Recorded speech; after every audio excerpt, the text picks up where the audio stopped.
Episode 48 of the State of the Old Republic podcast was originally recorded on July 30th, 2017.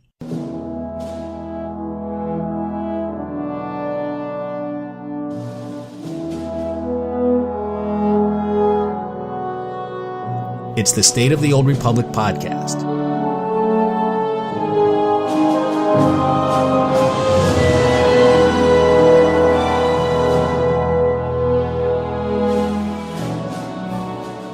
This week, you know her from Going Commando and Pugging with Shintar. Well, today, we're podcasting with Shintar. It was a quiet news week, but a busy news weekend. Eric and Keith gave us updates on a number of topics, including their plans for Bolster in Game Update 5.5, Master Mode Ops drops, how to unlock the Umbara Stronghold, legacy-wide currency, the focus on MMO content and group content, and server merges. We'll discuss all of that and more today on the show. And with that, it's time to make the jump to Lightspeed and check out the State of the Old Republic. Well, welcome to episode 48 of the State of the Old Republic podcast. I'm your host, Ted, and as you heard in the opening, I have another terrific show lined up for you today. As always, let's review some announcements for the Old Republic. The Summer of SWTOR isn't done yet, but it's moving towards the home stretch. The Nar Shaddaa Nightlife event has just under a month left to go, so go out there and get some more decos for your Manan retreat, and now for your Umbara retreat. The Nightlife event will end on August 22nd with the release of Game Update 5.4, and that's it. There are no other in-game events on the horizon right now, so let's slice the holonet and review the news this week. And the big news is that I have another member of the SWTOR community joining me this week. You know her from her long-running blog, Going Commando, and her more recent series of videos called Pugging with Shintar. Shintar, welcome to the podcast. Hello. I'm very honored to be here because I'm a fan of your podcast too, so it's great fun. Well, thank you so much. Thank you so much. Well, I'm thrilled to finally get a chance to talk with you because, like I said, I've been a fan of your blog ever since I discovered it few years back now, and the title of the blog is Going Commando, which sort of implies it's about the commando discipline of the Republic Trooper class, but you don't often write about commandos, so why that title, and is actually Commando your main class? Yes, Commando is my main, and that is why I gave the blog the name, though you're right, I don't write about commandos very much, but that's because I think there is only so much you can say about your day-to-day, so I'm more likely to write a post if I'm doing something different from the usual, like make a new ult. But my Commando is by far the most played character. Well, I understand that too, because I played some World of Warcraft and blogged about that for a while, and I really just focused on the Hunter class, which was great for some periods of time, but it's hard to sustain that. It's hard to write just about a single class or just a single area of the game, and it's just much better to sort of be broader and talk about the game as a whole. I think that's a better way to go. Yeah, I look at it more as Star Wars: The Old Republic from the point of view of a commando, you could say. So commandos and mercenaries were hit pretty hard with nerfs in Game Update 5.3. Are you noticing the difference, or how have the changes impacted your gameplay, or have they impacted your gameplay? They haven't actually impacted me at all, because I only play healer as my main. She has never been a DPS spec, and these nerfs were only targeted at the damage dealing specs. So it hasn't made a change to me at all so far. We'll see whether they'll target healing for nerfs eventually, but for now, it's all good. Yeah, they haven't mentioned whether or not they're going to look at commando or mercenary healing as far as nerfing those, and I know they announced some of the classes they were looking at changing for Game Update 5.4, and I did not see them on the list, so maybe their healing is in a good place. From my point of view, it's in a good place, but we'll see whether the devs agree. So, in addition to your blog, you also create videos, I noticed, and you recently started a series of videos called Pugging with Shintar. Can you tell me what that's all about? Yeah, sure. It's, as the title says, it's about pugging with me. Basically, I'm leveling a character called Baguette from 1 to 70 purely through random flashpoints. It's something that I've done before and that I've also written about, but I wanted to catch it on video this time around because I thought it would be interesting for people to see just how every run goes. And when I did a bit of searching on YouTube, I couldn't find anything quite like it. most leveling series are just about doing quests and going through the story, but I didn't find many recordings of random flashpoints, and if any that there was no consistency of the same person going through flashpoints in order or anything like that. So I thought it would be something fun and different. That is a very neat idea. So how's it going so far? I forget, what is the earliest level that you could start running a flashpoint? Is it level 10, 15? I actually don't recall what the minimum level is to start running flashpoints. It is level 10, but at level 10, the group finder only gives you the very first flashpoint, so Black Talon for Imperials or the Acellis for Republic players. But that alone should take you to 15, and by 15 you can do all the others. And so I take it you started, as soon as you were level 10, I take it you started just running flashpoint after flashpoint. I think I was slightly above 10. I did finish the starter planet, basically, and then jumped right in. Maybe it was level 12 or something. And yeah, I did the Acellis first, and since then I've been doing other flashpoints, and it's been surprisingly good, because, I know that pugs aren't as bad as many people often make them out to be, but even I've been surprised. That the worst I've had was, I think, one run where we had 3 wipes, but it wasn't so bad, and another run where someone rudely asked me to skip the cutscenes, and that was about as bad as it got. That's not too bad. You still get that from time to time. That's one of the challenges with a game like this, where a lot of these flashpoints aren't necessarily new, right? They've been around for a while. A lot of people have been around for a while, so they've seen all this stuff and they just want to get through the end. Whereas, if you're a new player or you just enjoy the cutscenes, you might want to sit there and watch them even just to get it from the perspective of, say, this new character that you're playing, even if you have seen them. So I don't know. I always sort of ignore the people that are pushing me to push the space bar. I don't care. I'll watch the cinematics if I want to watch the cinematics. I'm often the same. I mean, I will skip if they ask politely, but it annoys me if they immediately get rude about it. So, do you find that running these flashpoints at a lower level, is that easier? Is it make it harder because you have fewer abilities? What is your thoughts on that versus running them, say, max level? The lowest levels, around 15 to 25, are a bit harder because you really don't have many abilities, but I got pretty lucky this time around in that I got into groups with people that were high level, so they carried me a bit, to be honest. It does get much harder if you have a whole group where everyone is, say, below level 30, but I haven't actually had that happen in my series yet. I don't know if the groups finder is set up to mix levels if possible, because I notice I often have at least one level 70 in the group. I don't know if it's got any kind of algorithm in place to try and do smart matchmaking. You would hope that it would, perhaps, but then again, on the other hand, that might also make it, make it so that it takes longer for a group to form. So I imagine that they might want to, ensure that these groups are getting put together as quickly as they can, so people aren't just standing around waiting for a queue to pop. Yeah, and then when I see these group pop-ups that have 3 healers in them or something, I definitely doubt that it's smart, but maybe I'm just lucky with the group compositions I've been getting. If it's really bad, like 4 tanks or something, I just reject it, and 5 minutes later it will give me something better anyway. Right, and all of these are correct veteran mode, I guess is what they call it now, That's right. which is the former tactical flashpoints is what they called them before. And by the way, I don't know about you, I still haven't quite gotten used to the new labels that they've applied to these difficulty levels, and I'm just sort of fixated on the old ones, and I don't know why tactical makes more sense than veteran, but I'm not a fan, especially because I think for flashpoints in specific it makes no sense, because what they now call veteran is basically the story mode, the easy version, but in all the other content types, like in operations and uprisings, veteran is hard mode, so it's not consistent, so it must be very confusing to new players, so that's why I prefer the old names as well.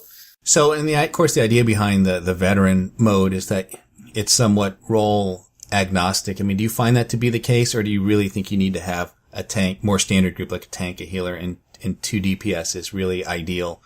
Are there any compositions? Well, you said you reject some if you see all tanks, but I mean, is it just because it's undoable with that makeup? No, I think you can do it with almost any group makeup, but obviously, if, for example, if you just have too many healers or tanks, it just gets very slow, which is annoying. I don't think anybody's happy with that.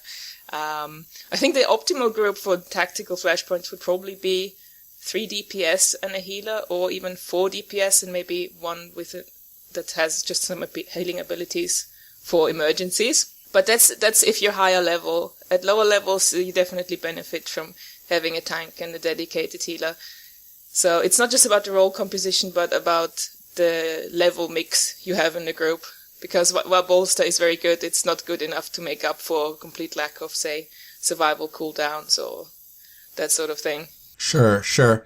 And are there any flashpoints that sort of pop up and you're like, I really don't want to do this one in a pug? Have you run into any that are just more problematic than others? Not yet, but when I did this previously, I found Blood Hunt was the one that was always an issue because of the second boss in specific. I don't know if they have retuned it since 5.0, because this was in 4.0 when I did it.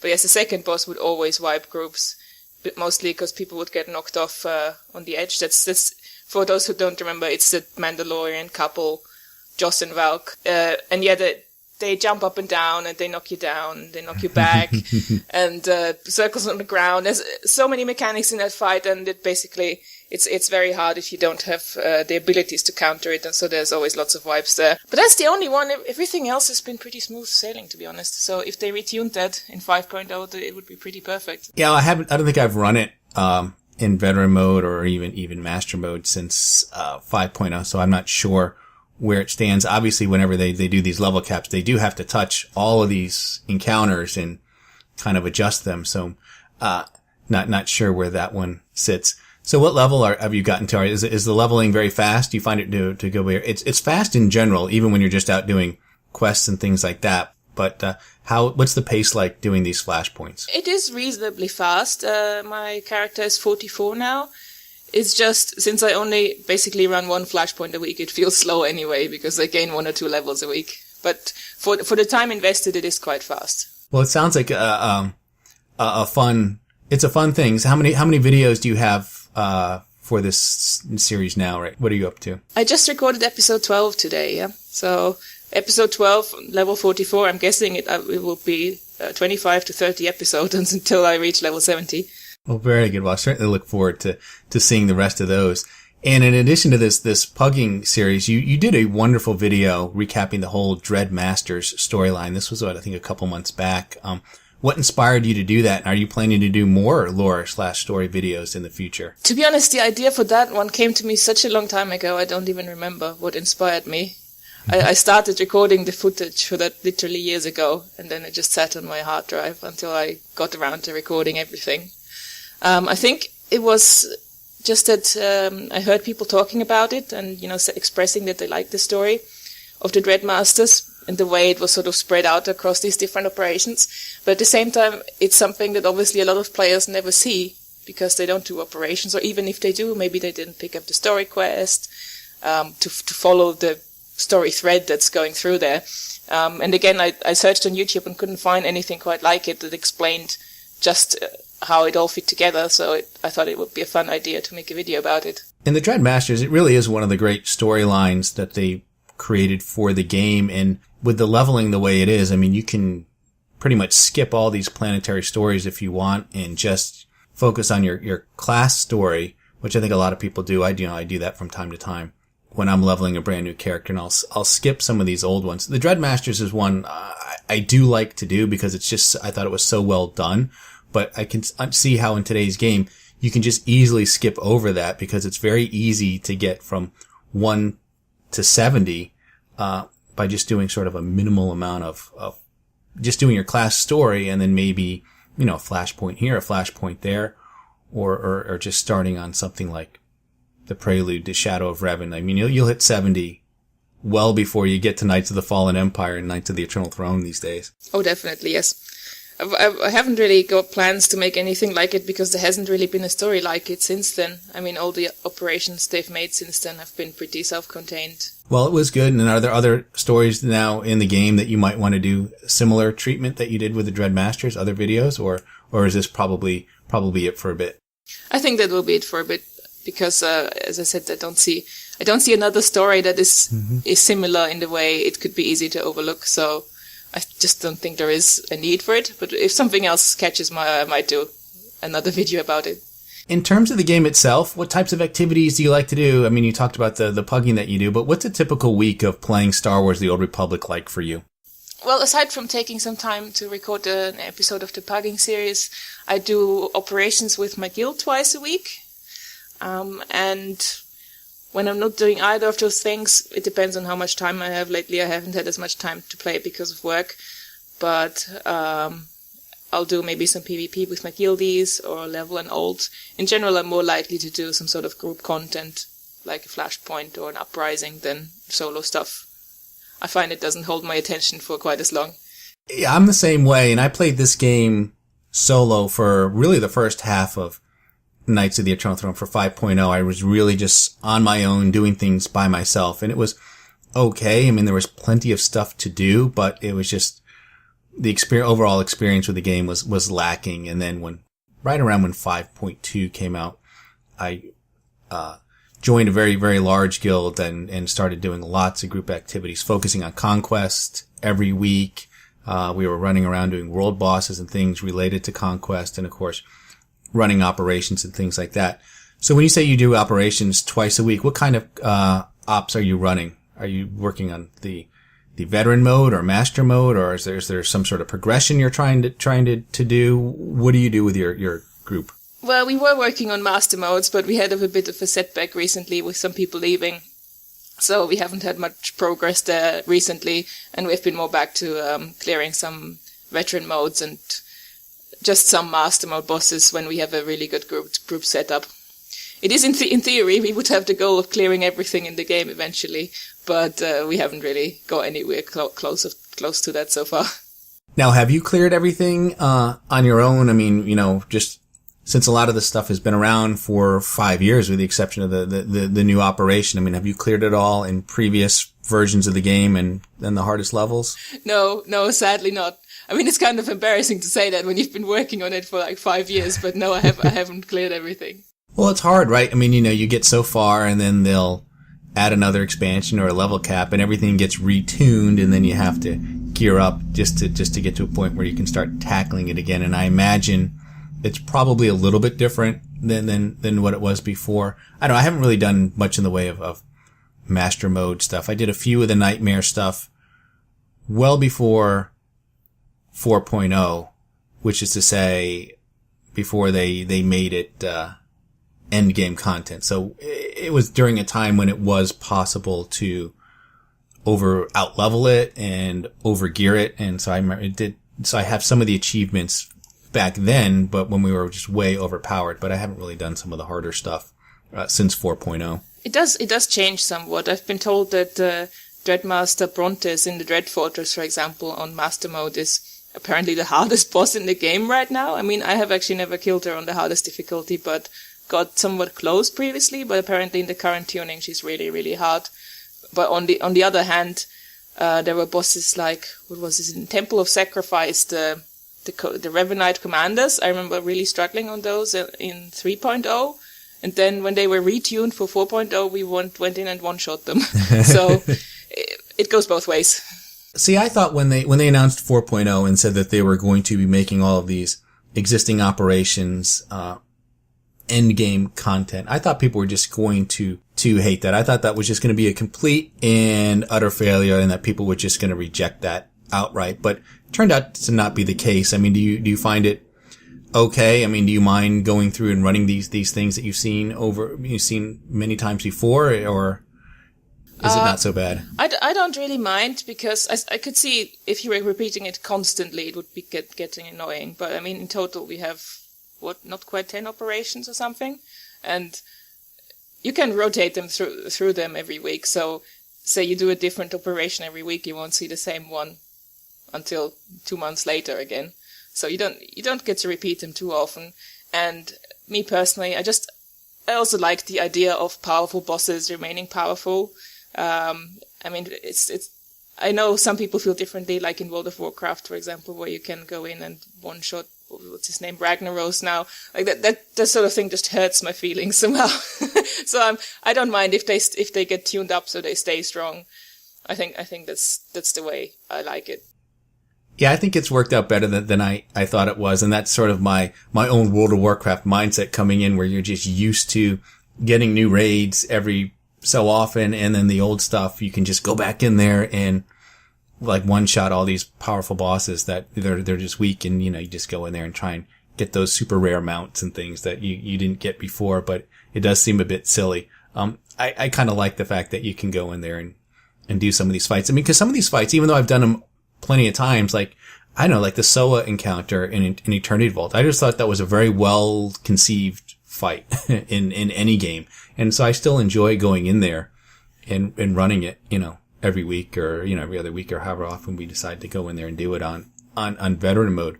So I still actually enjoy seeing it. And I think it's kind of nice to know that it's, relevant as far as the end game is concerned. Yeah, Soa is one of my all-time favorites fights as well, despite of the various bugs it has had over the years. But I just think it's a really cool concept, and I think it's nice that basically new players still get to experience that 5 years later. I mean, it's not exactly the same because we're a bit more powerful with more abilities and so on. Sure. But still, he's still a powerful boss, and you need to execute the strategy correctly, as opposed to just one-shotting the guy because you're 10 levels higher. Yeah, I completely agree. So let's talk a little bit about Galactic Command now. On, I think it was like July 25th, you published a great post on the future of CXP. And last week on my podcast, I talked about where I thought what the current state of Galactic Command was. So I thought it'd be fun maybe to compare notes. And what are your thoughts on the current state of Galactic Command, and where do you think it's headed? Yeah, I agree with you. That's in quite a good place now. I mean, when it was first announced, I was really unhappy with it, and I didn't like the first iteration very much, and they've made so many changes. So now it's really quite good. I'm happy for it to stay there. But as I said in the blog post, which I thought I was really happy with how many people left very thoughtful comments on it.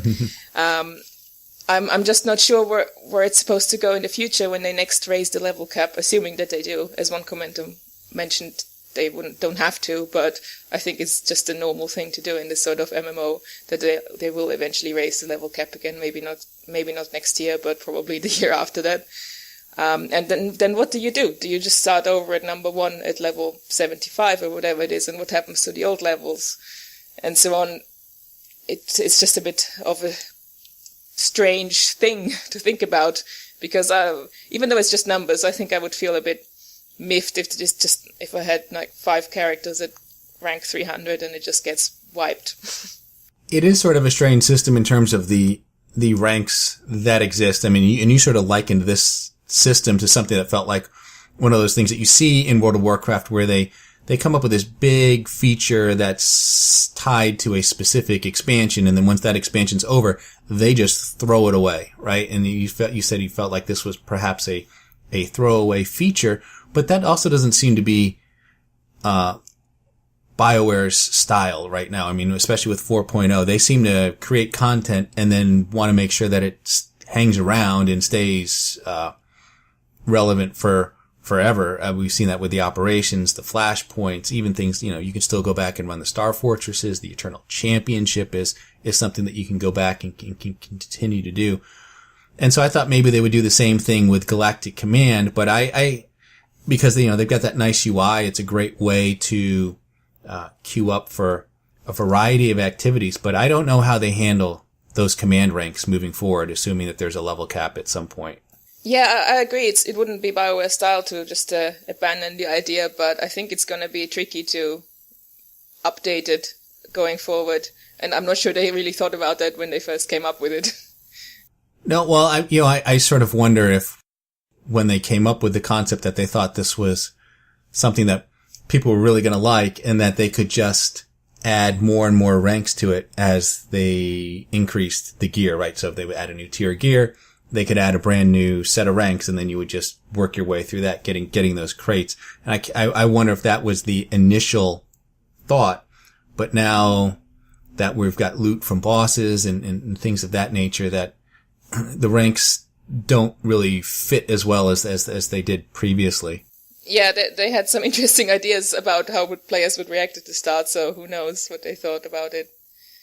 Cause we saw that with tier 4, right? They were going to give us some new ranks to have to kind of grind through, and then they decided to not do that. And once you hit rank 300, you just got a new crate every so often, but you didn't actually get rank 301, 302, 303, and so forth. It just wasn't necessary.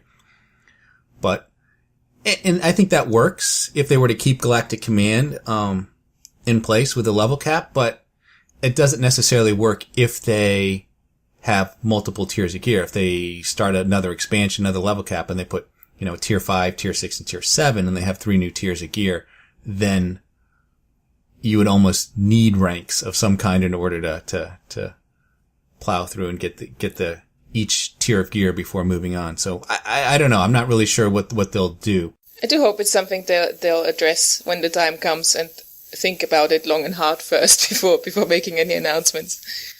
I agree. And, there might be some hints of some changes here because, one other thing I like to do, of course, is cover the news coming out of BioWare Austin. And for the most part, this was a very quiet week. But then on Friday and Saturday, Eric and Keith hit the forums and they gave us a lot of details on a variety of topics, including unassembled components, master mode, ops drops, bolster, and gearing in PvP, the Umbara Stronghold, as well as they talked about their shift in focus to MMO content.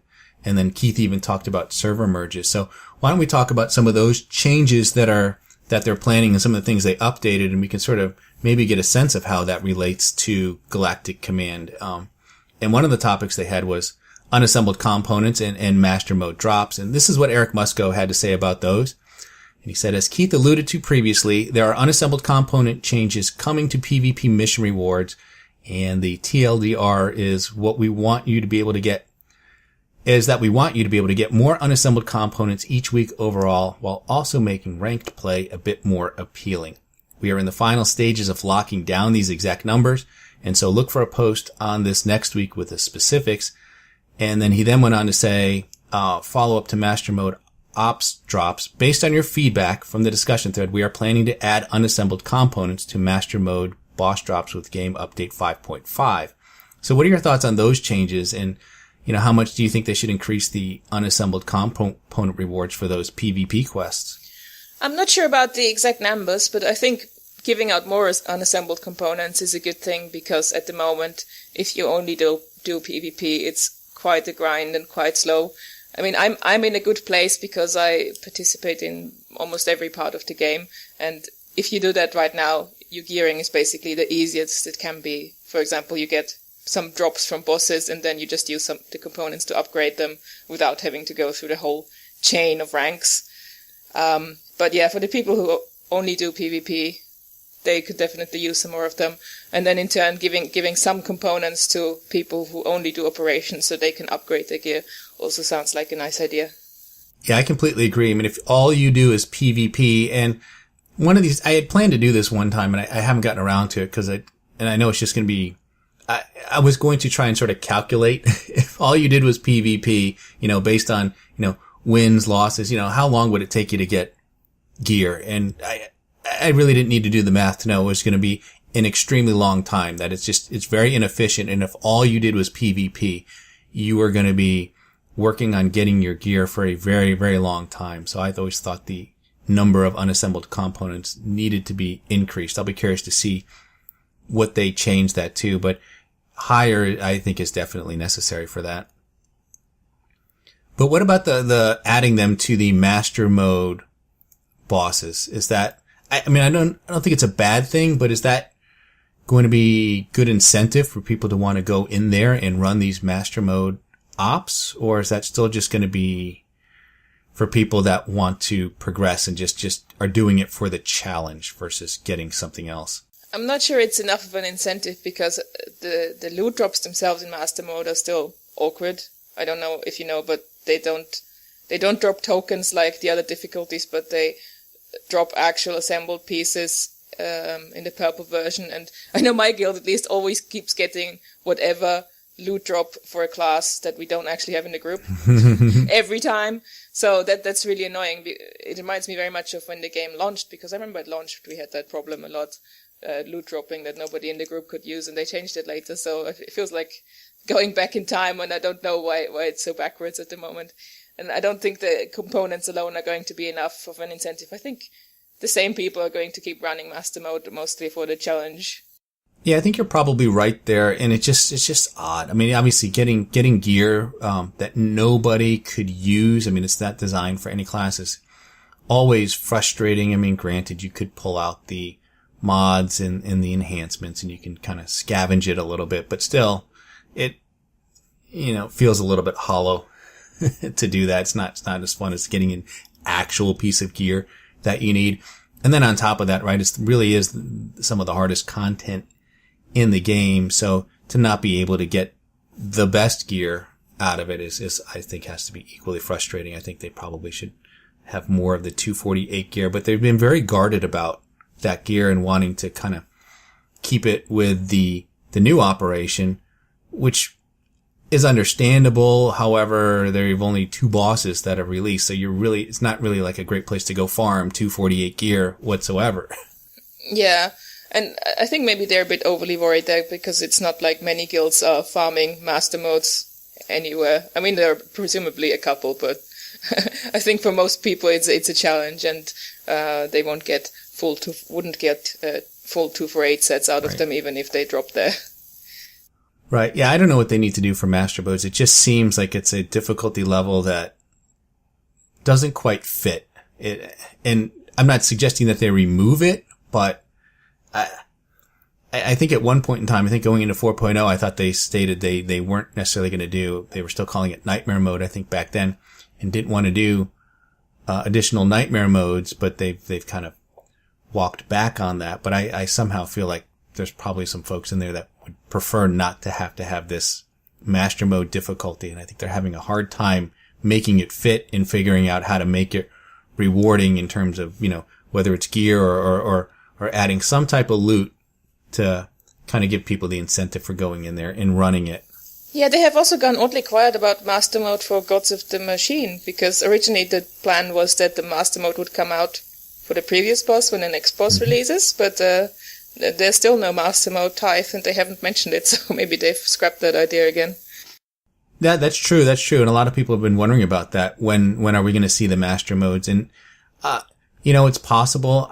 I'd have to believe that they're still planning to do master mode, although I could be wrong, and maybe they're going to wait longer and just release till they're done with the 5 bosses and just save it as something that they can deliver later on as a way to keep us going in there. I don't know. I mean, like you said, they've been extremely quiet, and it's kind of hard to predict here what they're planning for master mode. My guess is that they made Tithe veteran mode a bit too hard, and not many people have actually killed it.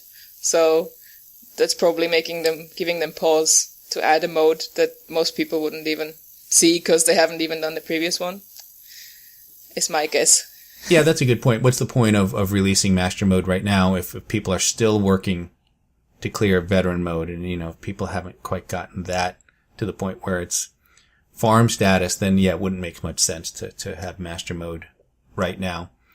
And if they're looking for sort of new content, if you will, to release with different game updates, it probably doesn't hurt to hang on to that and release it later on as something they can sort of say, hey, here's something new for you to try without having to do too much, build something completely new, if you will. So let's see, what else did they talk about? So Bolster and gearing in PvP was another topic. And so there was a discussion thread on Bolster on what they ought to do to change it. And this week, Eric announced that in game update 5.5, Bolster will increase to 242. And where is it? 238 right now, I believe is the number. I think so. Or maybe 236, something like that. I forgot to look. I think it's 238, but anyway, they're going to increase it to 242, which is, of course, is the same level as the legendary gear that you get out of tier 3. And Keith kind of chimed in and said that moving Bolster to 250 virtually eliminates the need to get gear and reduces the value for those who have earned tier 4 pieces. And then he said the right answer is we need to resolve PvP gearing issues, so Bolster gets removed as a central issue. So do you think increasing Bolster to 242 is a good idea? And second, what do you think Keith meant when he said we need to resolve the PvP gearing issue so Bolster gets removed as a central issue? Could that mean a return to PvP only gear in the future? I do think increasing bolster to 242 is good to make the playing field more even, because to be honest, this expansion has been the most unbalanced in terms of PvP gear that I've seen in a long time, because there's been a huge difference, especially early on when it was 230 or whatever it was, between someone who was in full 242 and someone who was in 230 gear. It's just a massive difference, really. So they need to increase bolster so that people that come in on fresh characters don't get completely destroyed. But I understand what he means with the gearing problem. It makes it more unattractive to actually work on your gear, because with bolster at 242, when you come in as a new character, say at level 230, yes, you can still get better than bolster if you make it to tier 4, but it means you have to go through 3 tiers of gear first before you even start to see a difference. And I could see many people going, oh, that's not worth it. Whether they make a return to PvP gear, I don't know. I mean, when they first announced that they were going to get rid of it, I thought, well, I think there was a reason we had these separate gear systems. And now I'm thinking, well, there it is, because if you just keep adding on new gear, it just makes things crazy in PvP, even if it makes some sort of sense in the PvE system. Yeah, I thought the removal of PvP-only gear was probably one of the more significant changes that they introduced with 5.0, because one, it just sort of complicated how you went about getting gear, and you could sort of find sort of, I don't know, optimal paths to getting gear. You know, it's like, well, even though I PvP, you know, it was probably easier to maybe run some story mode operations, if you will, just to earn more CXP, get more crates, and get gear out of that. I mean, people were certainly mixing and matching content. I mean, that really is the best way to do it now, is to mix and match the content that you do and not just focus on any one thing. But I thought it had a pretty big impact on the game.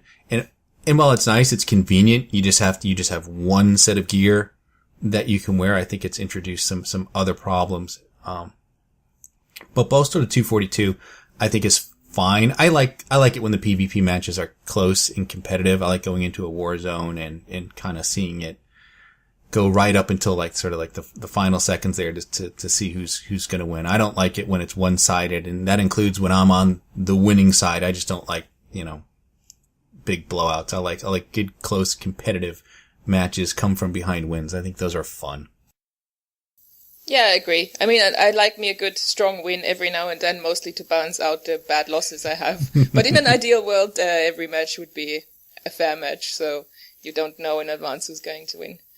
And I do sometimes feel weird right now, because my main character is in full tier 4, and when I go into Warzone, she has like 130k health, a bit less than that, I think. And I see people that have about 110. They feel like 20k health probably does make a difference. Not to mention all the other stats you get, so. I agree. And then sometimes when you get into those arena matches, which I don't like all that much, but, you know, if that's what pops up, that's what pops up. I'll usually see them through, but, you know, that's like the first thing we do is we start looking at the other teams like, all right, who's got the least amount of health, right? You know, where's the healer, and, you know, who's got the least amount of health, and they get a target on their head. Yep. They're the ones that you sort of focus down because they're likely to be the most squishy. So yeah, I don't know if PvP only gear is the right answer, but it does sound like what Keith was saying, that maybe they're thinking about changing up some things, and that might be one possibility, is that they could go to PvP only gear, either in a future expansion or some point down the road. So let's talk a little bit about the Umbara Stronghold now. Last week it was announced that Game Update 5.4 will introduce a stronghold on Umbara, and that we could unlock it by running the new flashpoint. And we now have some details on how that's going to work. And Eric said that, in short, you will need to run the flashpoint to earn currency. That currency can be used to purchase rewards from a vendor, including a key to purchase the stronghold. Once you have the key, you can then unlock the stronghold for a reduced amount of credits / cartel coins.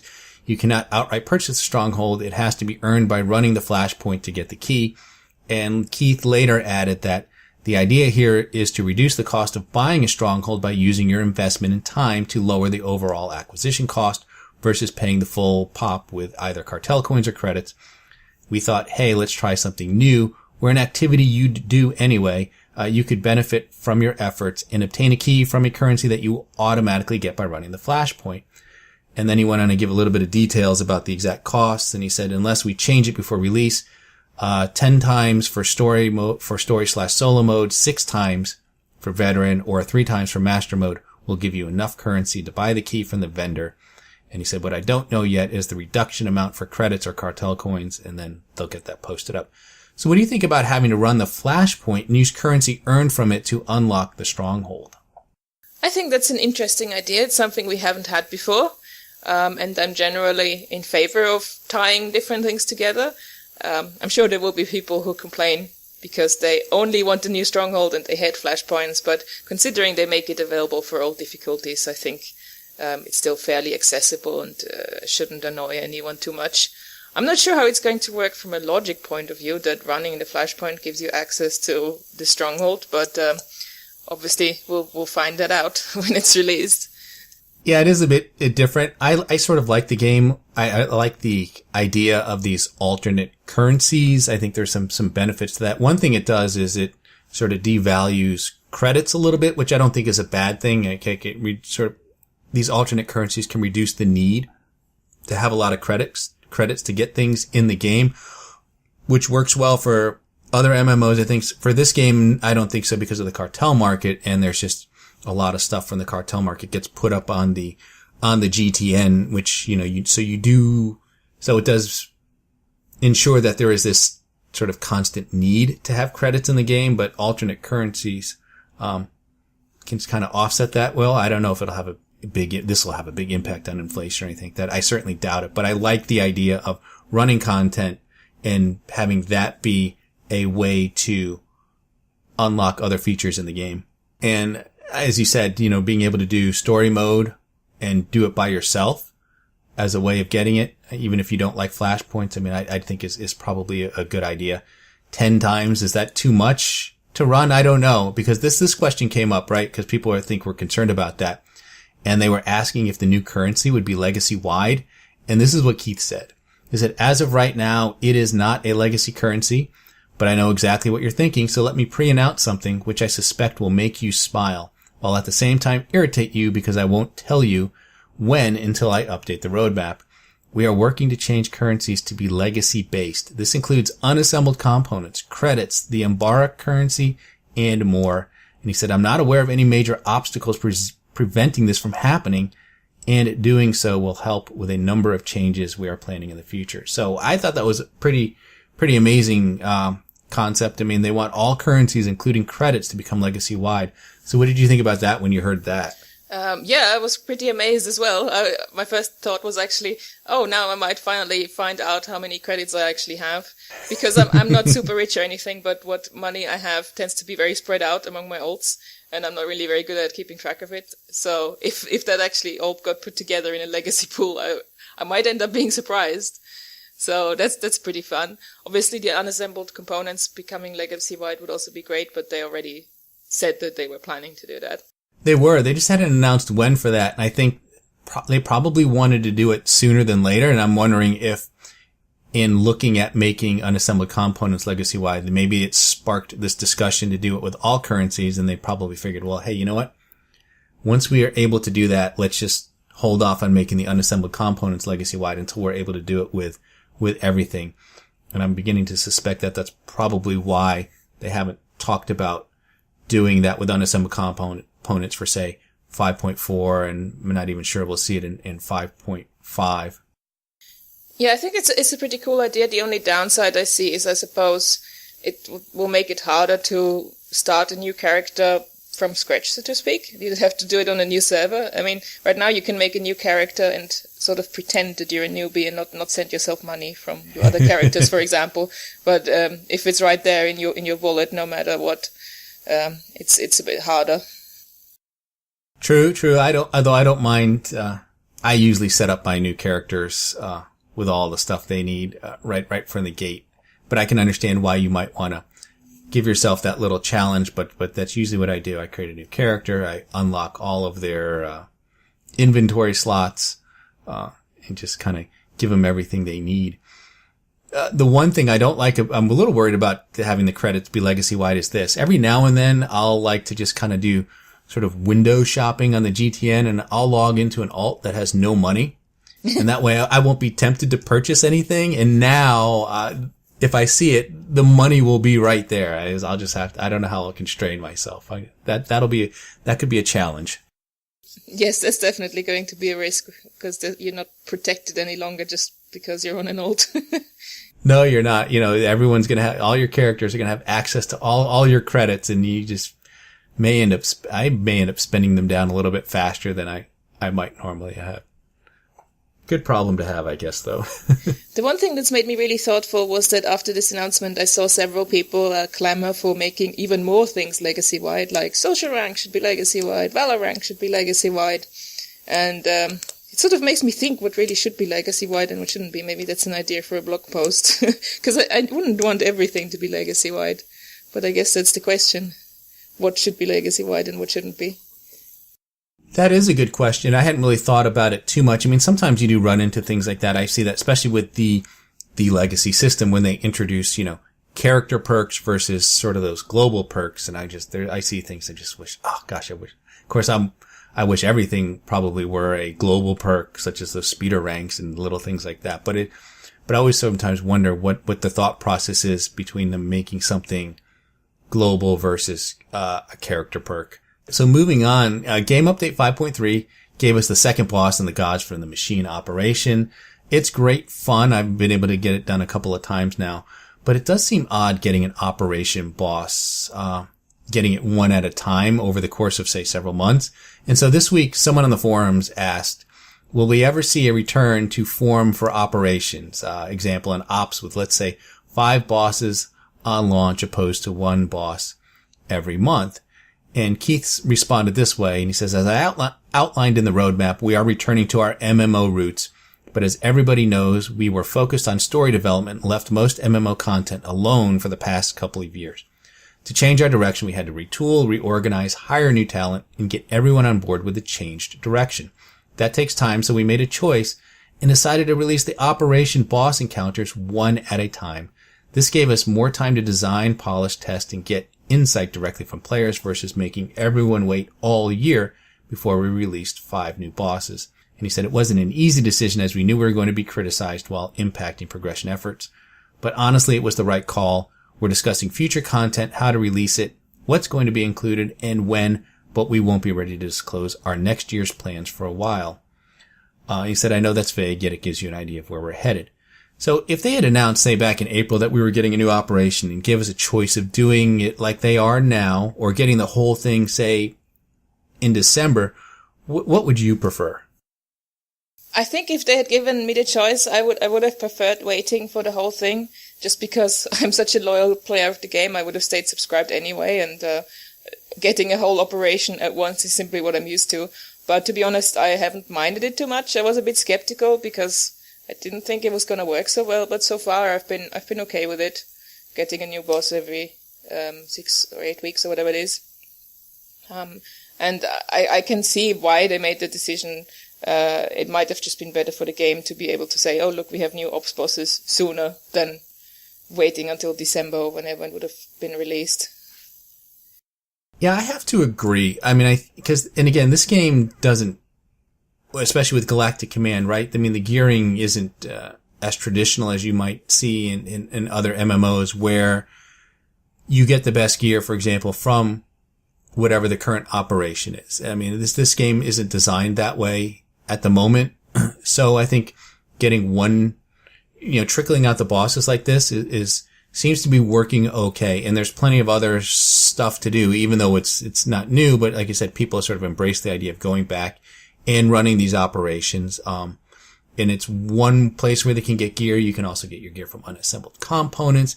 And as you're doing all this content, you are getting these crates, right? So you are getting some things to drop out of the crates. So it's not like you're getting no gear from the crates. I got a lot of my 248 gear, just from the crate drops, as I went through it. So I think it works well right now for this particular game. I think if they had released it all at once, it would have been easier for me to get my guild to focus on it. I've actually done the second boss only once so far, because we did go in to try it, but then people want to go back to working on something else. We haven't done Tithe on veteran mode either. But basically people don't want to just do this one boss all the time. So the other operations just offer more variety for what we can do. So especially why it's just these two bosses, it's just not as interesting, I think, for a guild that wants to work on this stuff several nights a week. I would say if you like to have a scheduled raid night where you just go in there with your guildmates and work on some of this harder content, this does not lend itself to that at all. I'm at a point now where I kind of just like logging in and having that flexibility to go run what other people are running or do whatever I feel like. I don't mind not having a set raid schedule. So from that standpoint, this format, I'm perfectly fine with this format. It's an easy weekly quest in any case, because it only requires you to kill the two bosses. It's faster than any other. It's going to get harder though. I mean, that's going to be, I'd be curious to see what people start doing, especially once we get down to 5. And I imagine like one of the things like my guild, I'm in a fairly big guild, like to do is they'll go secure lockouts, from these story mode dungeons. So like, for example, if Eternity Vault is going to be the weekly tomorrow, they'll put a 16-man group together and just run story mode and get to the last boss. And then that way the next day we'll log in when it's through the group finder. Then we just go in there and kill the last boss, get the group finder quest and the weekly quest. And it's a lot of CXP and very, very, short amount of time investment to, to clear your weekly and so forth. I'll be interested to see if people start doing that with the new operation as well once all the bosses are released versus just going in there with a group and killing all of them. So there was one other question that this player asked, and Keith didn't quite answer it directly, but they asked this. They said, will the game ever return to its more MMO roots? For example, having explorable planets with questing like in the Revan expansion, vanilla, or my personal favorite, Oricon. And he said, I'm not referring to video cutscenes at all either. I like it exactly as it is, the traditional KOTOR style. I really like the presentation of Knights of the Fallen Empire and Knights of the Eternal Throne story, and the chapter format and story is something that I tend to do by myself, and I like it when most of it's instanced and somewhat choreographed. What are your thoughts? Do you prefer this sort of Knights of the Fallen Empire and Knights of the Eternal Throne format, or do you prefer what they did with Shadow of Revan? Now this I'm a bit torn about, because I definitely did also enjoy, like you said, the way the chapters were choreographed, like all the cutscenes were very nice. It was all very immersive. I played through both of those expansions very quickly when they came out, because I just couldn't wait to see the next chapter and how it ends. But I also missed the big planets. I feel that's one criticism I have of Fallen Empire and Eternal Throne. It feels so separate from everything else. I mean, there's this bit in the Zakul swamp where you see other people and on Zakul itself, but everything else happens in this instance far away from everything. And it's just a bit strange. Like on planets like on Rishi and Shadow of Revan, I like that you can go there later and be like, oh yes, this is the place where I met Lana, and this is the place where I took out this pirate. And even though it might have been in an instance, you can see the instance door and you know it was right over there, It sort of makes the story more connected to the world. And that's something I miss. I guess in my ideal world we would be able to have both, have a big planet and maybe there's an instance door somewhere and then we have the chapter with it. Yeah, there's something to be said for that, right? And there's a lot of places in Knights of the Fallen Empire. I don't think you'd need to go back there, but like Asylum, for example, you can't go back there unless you're working on that particular story chapter. And even the places you could go back to, such as like the Zakul swamp. I mean, it's a swamp and there's no need to want to go back there and just hang out and see it. Not one like a place like Rishi, which is kind of a nice looking planet. And there are other places too, like Rakata Prime. I mean, the only way to see that is through the Flashpoint. And I guess you can visit it in that one uprising, but there's no way to go just visit there, which is another neat place that they added to the game. And I think they could probably do both, right? I mean, they could still have these story chapters, like they do, but have them in places that you could go back and visit to. I mean, parts of Knights of the Fallen Empire take place in the old city. Some of those story chapters, like chapter 10, and I forget what else, where you're actually running out and doing, things in a very public area. So we know that that's completely possible to do within these chapter format. So I'd like to see more places that we can go back to, as you say, that are connected to the world as a whole. I think as part of that, they would also have to bring back side quests a bit. So if you have, say, an open planet, so it's not just a story chapter, so there's a bit more to that. That's the thing I also missed in the Knights expansions, that just those little side quests that give you an idea of what the world is about, what the citizens of Sakul are about, how they live. I mean, we do see a bit of that in some of the chapters, but not quite as much. I mean, if I compare it to some of the old planets like Coruscant, you get so many different ideas about what people on Coruscant do, because you have all these different side quests. And the newer planets like Sakul, they just don't have that. They don't feel very alive. So I think they would benefit from bringing some side quests back, even if it's just in the format they had in Shadow of Revan, where it's not fully voiced. But if you want to do them, you can do them, and you learn a bit more about the planet that way. Yeah, that's an interesting idea. I mean, I don't miss the side quests as much, but I kind of like them overall. I mean, I like doing these quests in general, and I think you're right. That is an interesting way to introduce some of the bits of lore, or just, like you said, just sort of get a background of, not directly related to the story, but let's just a little bit more about the environment and the planet, and like you said, the people that they're working on. I certainly like it when they grant things like codex entries and things like that. I do read those from time to time. So yeah, I think that's actually a pretty good idea. And we know there's more story coming, so I'll be curious to see how they do that in the future. So the last topic for this week is server merges. And Keith actually talked about this on the forums this week. And he said, if a server merge was the direction, then we need to make sure we understand the reasons why players don't want to move. We have hardware, software, connectivity, and database considerations. We also have a ton of in-game things to consider, like legacy cargo hold slots across multiple servers, decorations and strongholds, currency caps, merging of legacies, number of characters on a server, keeping guilds and assets intact, and more. You also have conquests and the domination of large guilds over everyone else, area respawn rates, and so on. And then he said, lastly, as we've done with our East Coast servers, we need to upgrade the environment to ensure it's a great experience for everyone. I'm very hopeful I can lay out the game plan for you in the upcoming roadmap. I'm not committing to that yet, as there are a number of questions I need answered before I can give you any further insight. Do you think server merges are in the works? And do you think server merges are needed?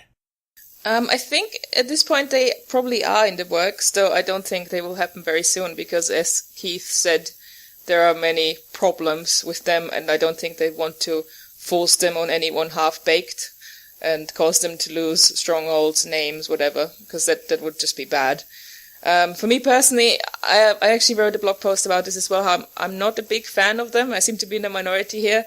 To be honest, a large part of it is selfish reasons. Myself, I play mostly on the Red Eclipse, which is the biggest EU server, and that definitely doesn't need merging with anything.